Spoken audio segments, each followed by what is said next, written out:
Hello, good afternoon, and welcome to the Midday News on 3FM 92.7. My name is Beatrice Edu. The news is also live on Kasmi 107.1 FM and across the world at 3news.com. Coming up in the next 30 minutes.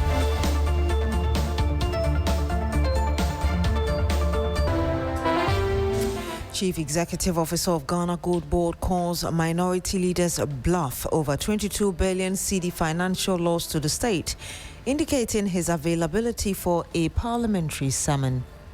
Not a single adverse audit finding was made by the Auditor General in its 2025 audited report.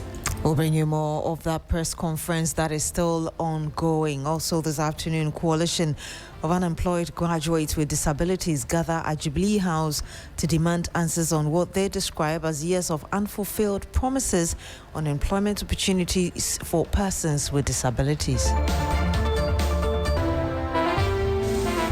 And much later on the program, families demand whereabouts of Ghanaians as 62 Ghanaians killed, 15 others missing after traveling to Russia amid ongoing Russia-Ukraine war. Thank you very much for joining us this afternoon. Now, 62 Ghanaians have been killed, while 15 others remain missing after traveling to Russia amid the ongoing Russia-Ukraine war. Foreign Affairs Minister Samuel Okudzeto-Ablakwa disclosed this after bilateral talks with his Russian counterpart in Moscow. The minister says Ghana has raised concerns about the alleged illegal recruitment of its citizens, particularly young people who are reportedly lured to Russia with promises of employment but subsequently enlisted into military operations. The Foreign Affairs Minister says the government is engaging Russian authorities to halt the recruitment of Ghanaian citizens into the conflict. Richard Komado is a security consultant. He joins us live on the line. Good afternoon to you, sir. Thank you very much for joining us. You're welcome, Beatrice. What does the reported killing of 62 Ghanaians and indeed the disappearance of 15 others tell us about the skill and nature of recruitment into this Russia-Ukraine war? Definitely, wars are environments people take advantage to make economic gains.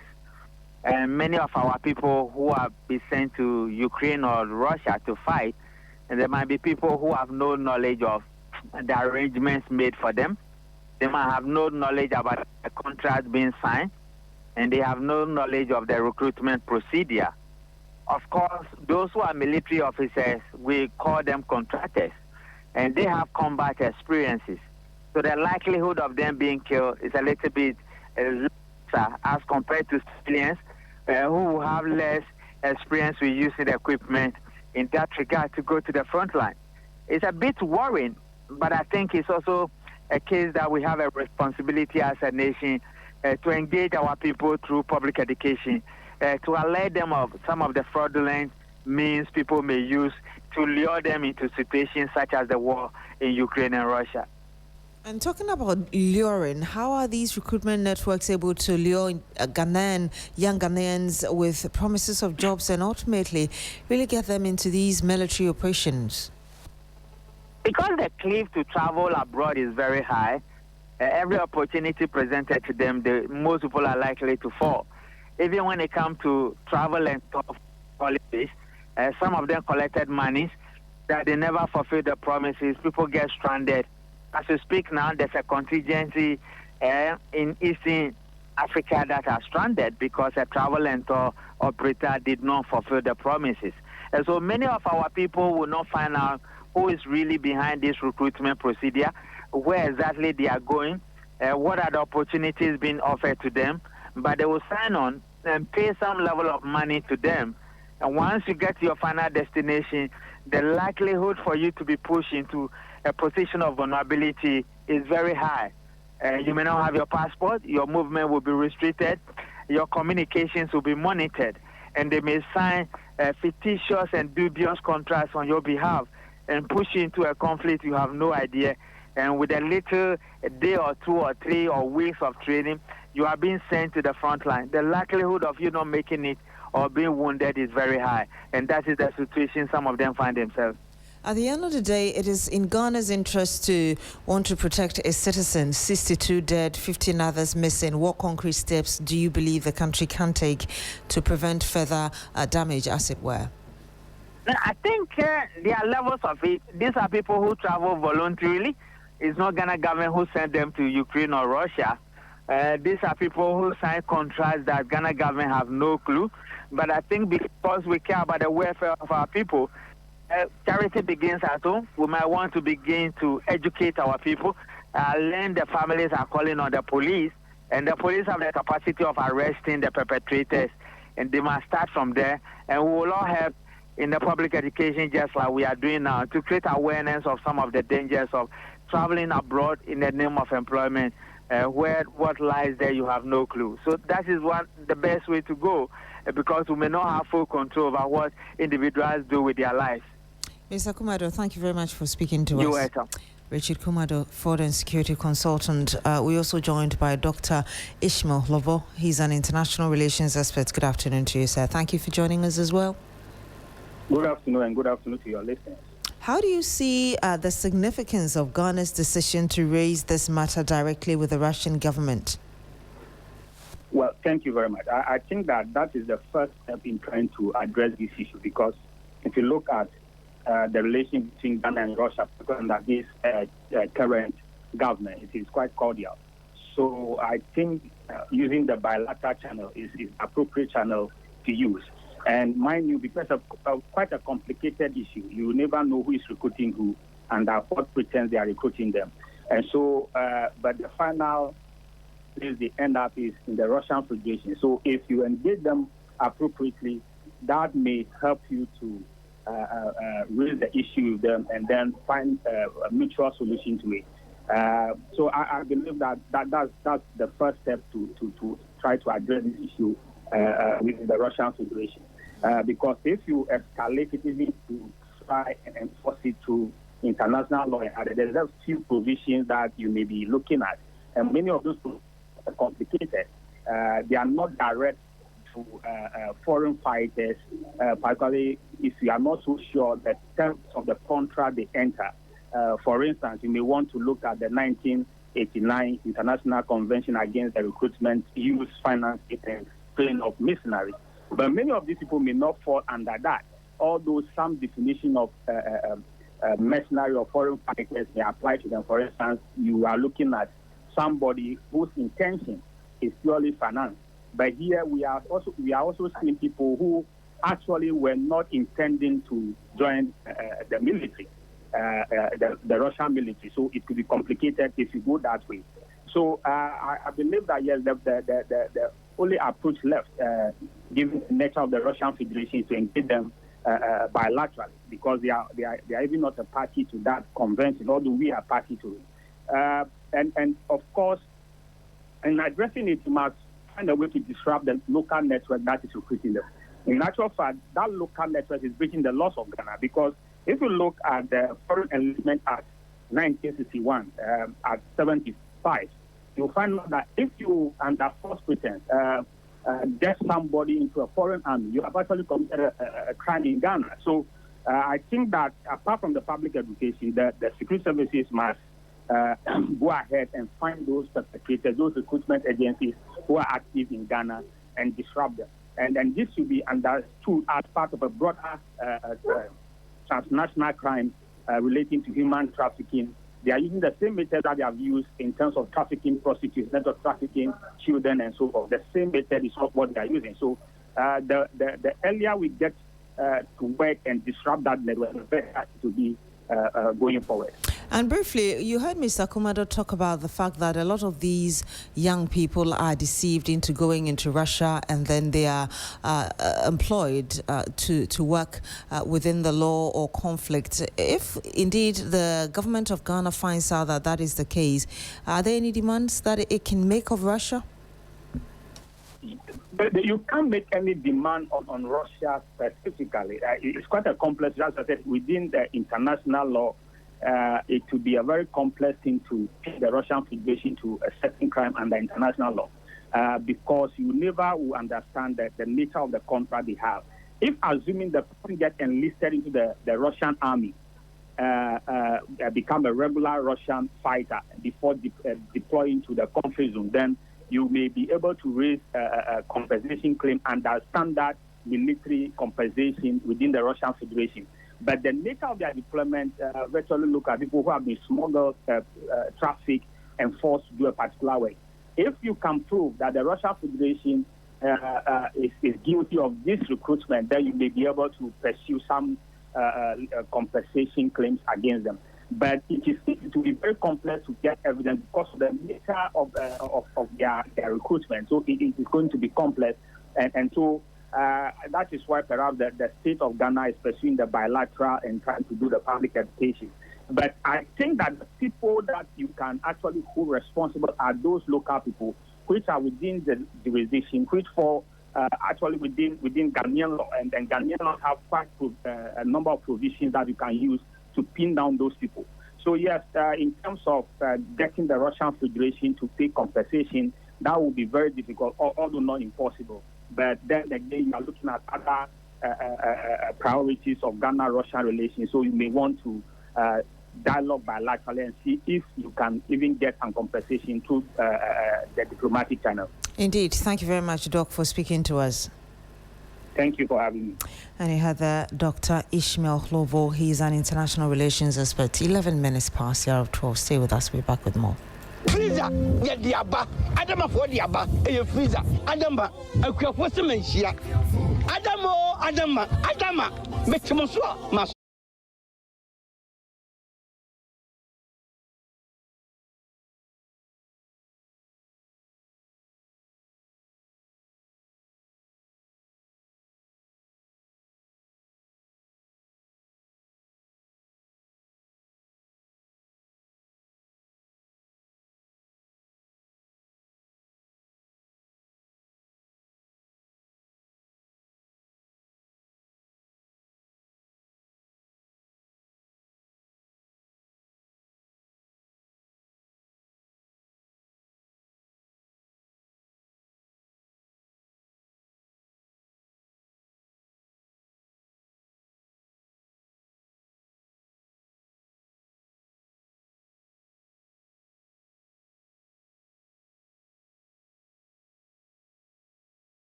And you're still here on the Midday News on 3FM 92.7. Now, the Chief Executive Officer of the Ghana Goldbod, Sami Gyamfi, has strongly denied claims that the institution made losses in its gold trading operations in 2025, describing the allegation as false when he took his turn at the Government Accountability Series on Wednesday. The minority accused the Ghana Goldbod of gross incompetence, saying its operations contributed to the Bank of Ghana's negative equity position in 2025. The caucus claims that the central bank recorded negative equity after Goldbod incurred losses amounting to 22 billion Ghana cedis from its operations. But the Goldbod CEO, Sami Gyamfi, described the allegation as, quote, a barefaced lie, unquote, and challenged the minority leader, Alexander Apenyomarkin, to produce evidence. Not a single adverse audit finding was made by the Auditor General in its 2025 audited report on the Goldbod, not on imaginary or hallucinatory losses, not on procurement breaches or breaches of the Public Financial Management Act. Not a single adverse finding was made against the Goldbod in the report of the Auditor General on our accounts for the year 2025. The media, I humbly submit, must not condone and entertain the deliberate propagation of lies in the face of glaring evidence to the contrary. Now, friends from the media, after adducing these indisputable findings of the Auditor General to puncture the lie that the Goldbod made losses in 2025, Apenyomarkin and his associates quickly abandoned this line of attack and have now sought refuge in the recently published IMF reports on the Bank of Ghana's standard credit facility, in which the IMF reported that the Bank of Ghana recorded a loss of $1.7 billion under its domestic gold purchase program in 2025. Their position has now conveniently changed from the old false narrative that the Goldbod made losses to the new false narrative, which is that the Goldbod is responsible for losses incurred by the Bank of Ghana under the domestic gold purchase program. Ladies and gentlemen, nothing could be further from the truth. First, nowhere in the under-referenced IMF reports is Goldbod accused by the IMF as having caused the losses reported to have been incurred by the Bank of Ghana under the domestic gold purchase program. I challenge Afenyo Makin to point to any page, paragraph, sentence, phrase, or punctuation mark in the said reference reports of the IMF where the Goldbod was accused by the IMF as the entity responsible for losses incurred by the Bank of Ghana.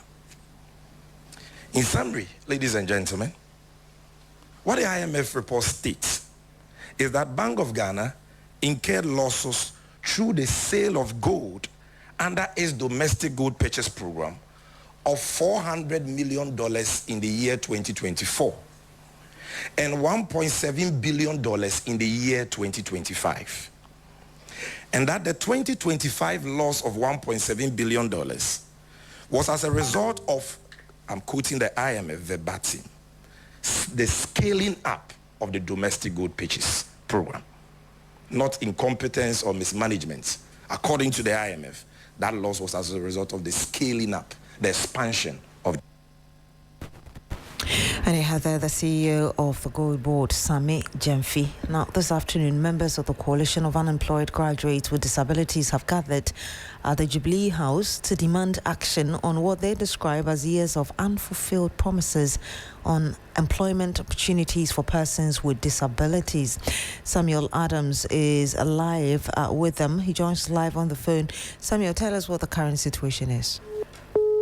And we've lost him on the line.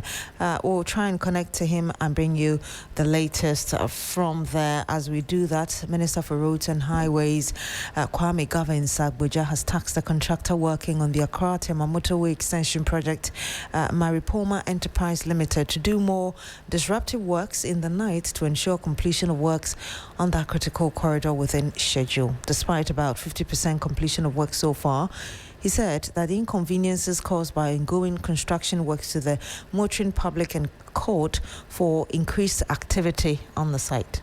I also noticed an increase in activity on site. There's more activity on site. However, I want to encourage you to even increase that further. A project like this elsewhere will be done 24/7. There's no reason why you cannot work even more in the night than the day.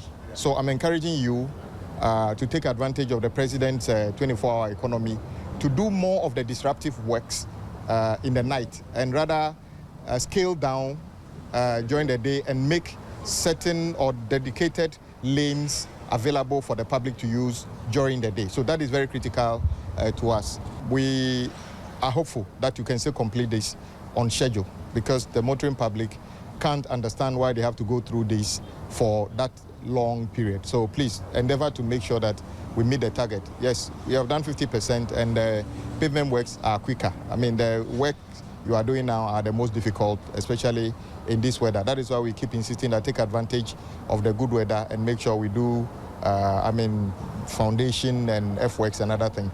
I know one of your strengths is earthworks. So I'm surprised you even raised it, because the bridge at, 18 Junction, by now, I was expecting that you should backfill by now. Because if you backfill, you could create a temporary access on one of those lanes whilst you switch to the other one. So please back up and do it. But obviously, generally, I can see that there has been a lot more activity than it used to be, but you can still do more to make sure that we meet the deadline. The Roads Minister also revealed that 23 billion cedis has been committed so far by the government for road projects, saying Ghanaians will see real work by 2027 when most of them would be completed. Government is committed, as I said earlier. Government has paid over 23 billion so far on roads. And the bulk of that is arrears. Because if you notice, your project, the one at Ofankor, we inherited. But when we inherited it, there was an outstanding debt of 78 million, which we paid. That is classified either as big push or arrears. So the 23 billion is a lot of money to be paid to road contractors. It's the largest payment on capital expenditure from government. And the Ghanaian public is demanding to see what we are spending the money on. We believe by the end of 2027, it will be obvious to everybody what we spent the money on. And we are counting on you to be able to make the public proud of what we are doing as Ghanaians. Ghana cedis, 20. So it's more than the 1.7 billion that the president of Institution of Engineering is saying we shouldn't spend on the Accra Kumasi.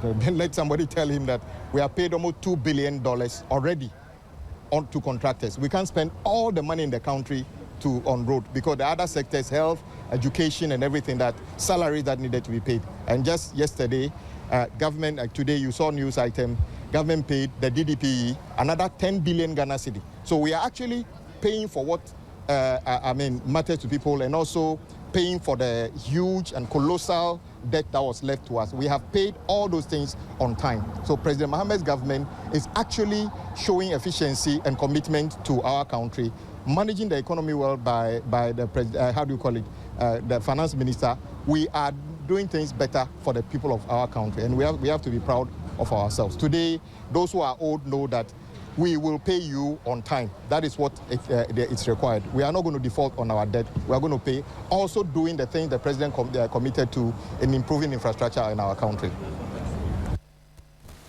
And you heard the Roads Minister, Kwame Governs Abuja.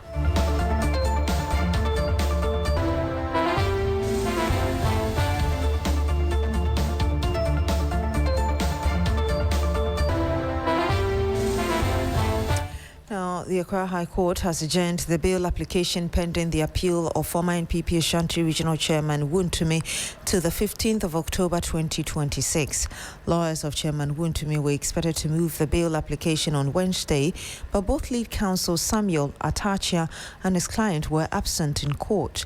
NPP Director of Legal Affairs, Gary Nimako, was however present. The court clerk then informed the parties that a trial judge is not sitting this week due to her unavailability.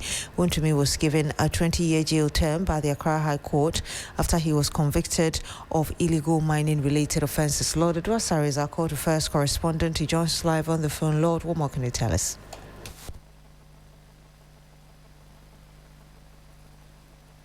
All right, Beshi. So basically, we're expecting that on October 15th, which will essentially be the end of the legal year, so tentatively a new legal term, Wontumi will be brought back to court for him to make that bail application pending the appeal.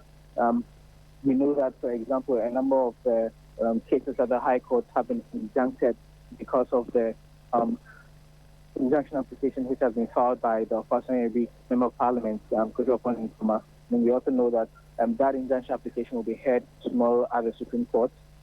But quite apart from that, regarding the Wontumi case, he himself was not brought to court because what we picked was that the entirety of this week, the criminal court for which is decided over by Justice Audrey Kokurute, where Wontumi was given the 20-year jail term, is not sitting because the trial is indisposed. And so that was the reason the case was not called or could not be heard today, Bridget. Thank you very much, Lord Edwasari. He's our court affairs correspondent. Now, work has resumed on sections of the Atonsu Lake road network in the Busumchi municipality of the Ashanti region, bringing relief to residents and road users who had endured months of dust, delays and inconvenience. There's more in this report. After years of uncertainty, the contractor is back on site on the Lake Road. The road is undergoing reshaping ahead of asphalt surfacing. For residents along the stretch, the return of the contractor is a welcoming news, but they want the relief to be permanent. No me slan so mungus no money my said a bear, ye can says they want to repay foot on it. Yes, so my woman be a come. Once I want to foot through a wuraya demonyago, and I also create, and no power, me as a cano. It be maha, would do be a quota or I know my side. I was in Woodrow, so that means I'm a cup of Pabiama.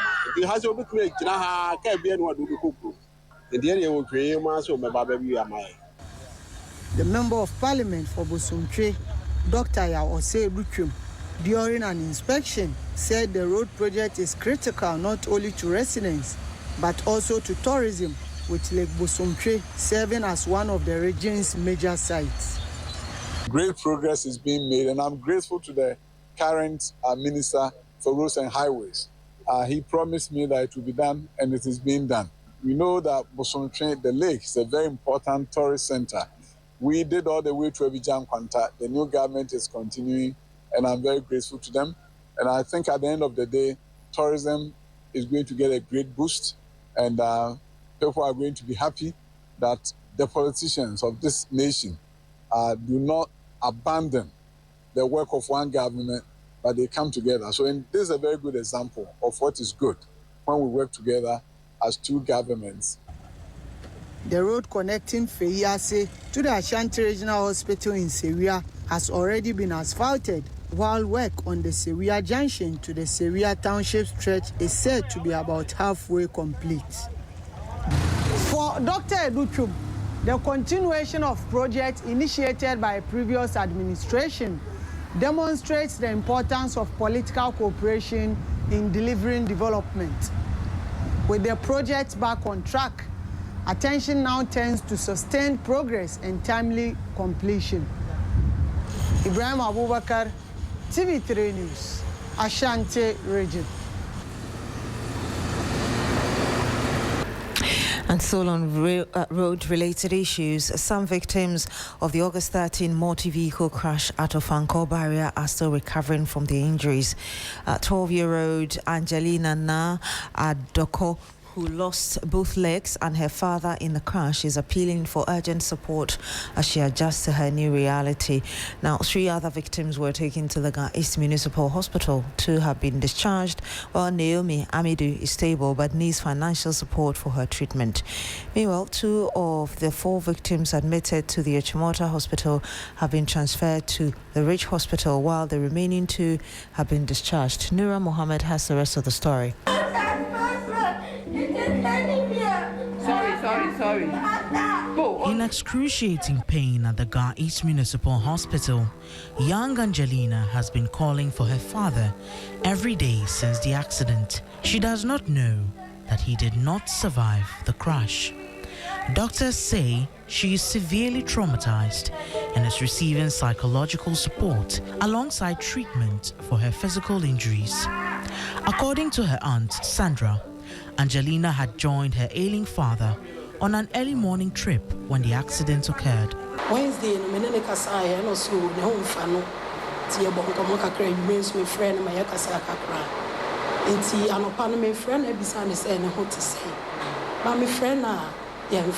I spoke with him the day before. He said he wasn't well, so I called the next morning to check on him, but he wouldn't pick his phone. And we'll bring you the full report later. That's it for the Midday News on 3FM 92.7. My name is Beatrice Edu. Thank you very much for joining us this afternoon. Log on to shrinews.com for more news.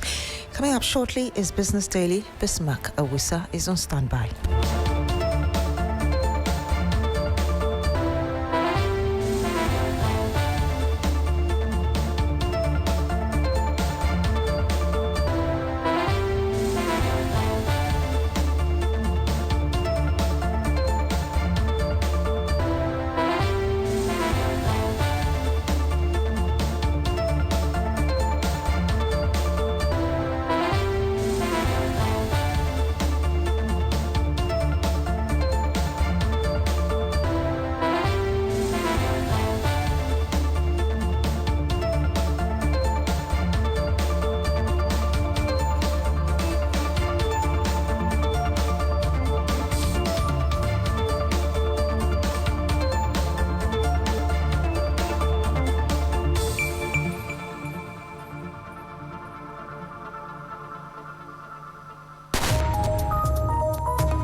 Hello, good afternoon and welcome to Business Daily on 3FM 92.7 with me, Bismarck Ausa. Coming up, 24-hour Economy Secretariat to roll out $400 million SME financing program.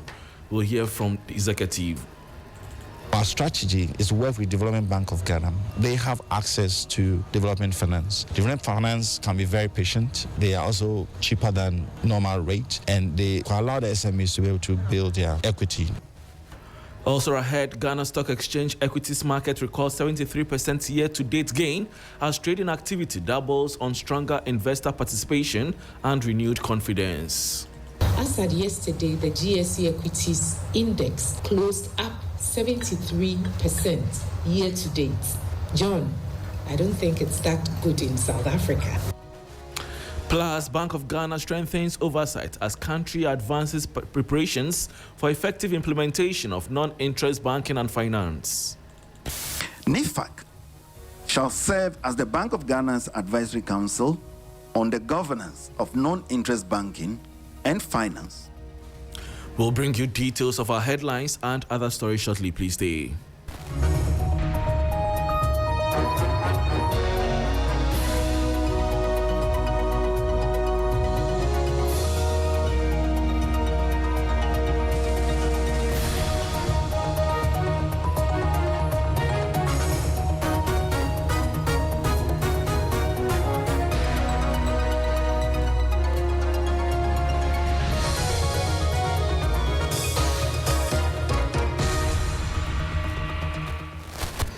Thanks for your company. Now to the details.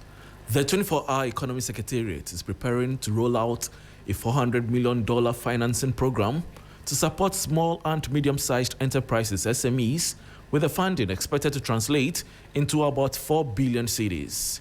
The financing will be provided through the Development Bank Ghana and channeled to eligible SMEs through commercial banks. The program is expected to offer long-term loans at interest rates below the current average of 15%, providing businesses with more affordable access to capital. Director and Head of Innovative Finance, Partnership and Markets at the 24-hour Economy Secretariat, Dr. Ishmael Ni Amano Dodu confirmed the development to 3 business.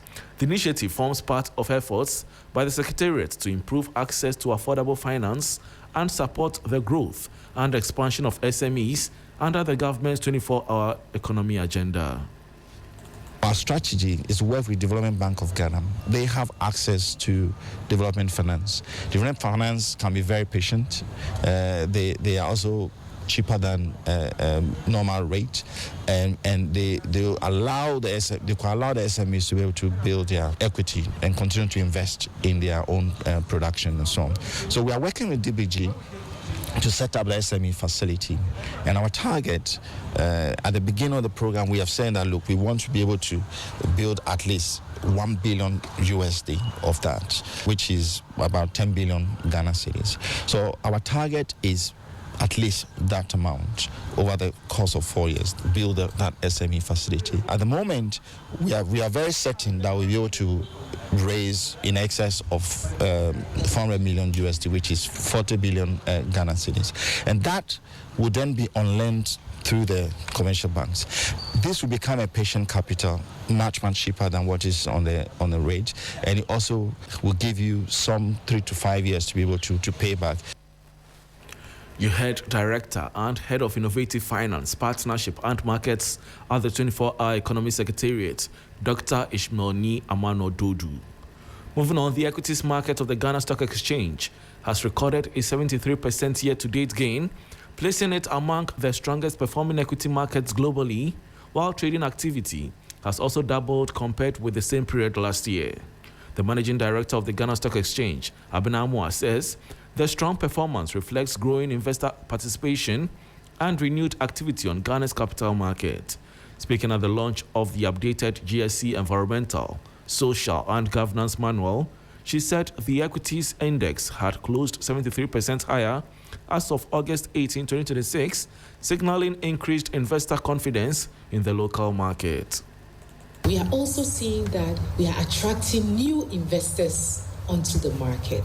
As at yesterday, the GSE equities index closed up 73% year to date. John, I don't think it's that good in South Africa. This performance indicates that we are one of the best performing in the world, though we have only 39 companies listed, of which 3 just came in the last 6 months. The financial stock index is equally up 73%. The volumes traded and values traded have doubled compared to where we were the same period last year. We are seeing retail investors actively participating in the market. Last year, the average trades executed in a month was about 25,000 trades. This year, we are seeing 300,000 trades executed per month. The market has shifted. And that was Managing Director of the Ghana Stock Exchange, Abinamua, speaking at the launch of the updated Ghana Stock Exchange Environmental, Social and Governance Manual. Moving on, the Bank of Ghana is stepping up preparations for the effective implementation of non-interest banking and finance, with measures being developed to ensure strong supervision and sound governance. As a result, the Central Bank has inaugurated a 5-member Financial Advisory Council, known as NIFAC, to provide expert advice on the regulation and development of the alternative banking and finance model in Ghana. Governor Dr. Johnson Isiama says the council will help ensure strong governance as non-interest finance expands while protecting consumers and financial stability. NIFAC shall serve as the Bank of Ghana's advisory council on the governance of non-interest banking and finance, and is mandated to advise the Bank of Ghana on matters that are relating to the regulation and supervision of non-interest banking institutions in Ghana. Bank of Ghana advisor on non-interest banking and finance, Professor John Gachi, says the council's selection was guided by expertise, local content, cross-border experience, and inclusiveness. We didn't consider that you are Muslim or you are Christian. That was not the qualification. The qualification, as we put in the guideline, is that you have experience in non-interest banking, you have interest in non-interest banking, you have a background that is related to banking. The 5-member council is chaired by Professor Bashir Aliyu Umar and includes experts from banking, finance, economics, and academia. This is still Business Daily on 3FM 92.7 with me, Bismarck Ousa. Before we go, Budget Ghana has called on government to use the 2027 budget to widen the tax base, strengthen transparency in the Big Push infrastructure program, and provide clearer implementation plans for major social interventions. Country lead of Budget Ghana, Jennifer Moffat, says government must move away from repeatedly taxing already compliant citizens and focus more on identifying wealth and economic activity outside the formal tax system. The following 3 Business News Desk reports has the rest of the story. The organization is proposing stronger use of data from agencies such as the Land Commission and the Driver and Vehicle Licensing Authority to match property and luxury vehicle ownership with declared incomes. Budget Ghana also want improved taxation of international digital and platform businesses generating revenue from Ghana, while cautioning against reforms that could place excessive burdens on informal operators or consumers.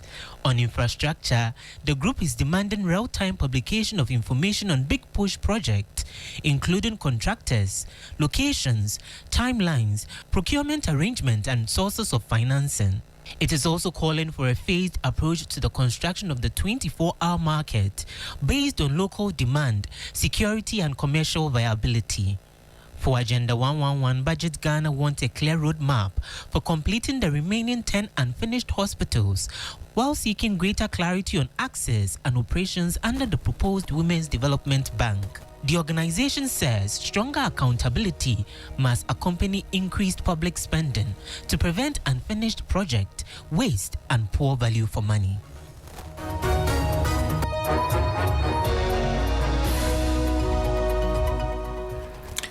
And that was a 3 Business News Desk report on Budget Ghana calling for wider tax net and stronger accountability in 2027 budget. And that brings us to the end of Business Daily on 3FM 92.7 with me, Bismarck. For more business stories, please check out our website 3news.com. Thanks for your company.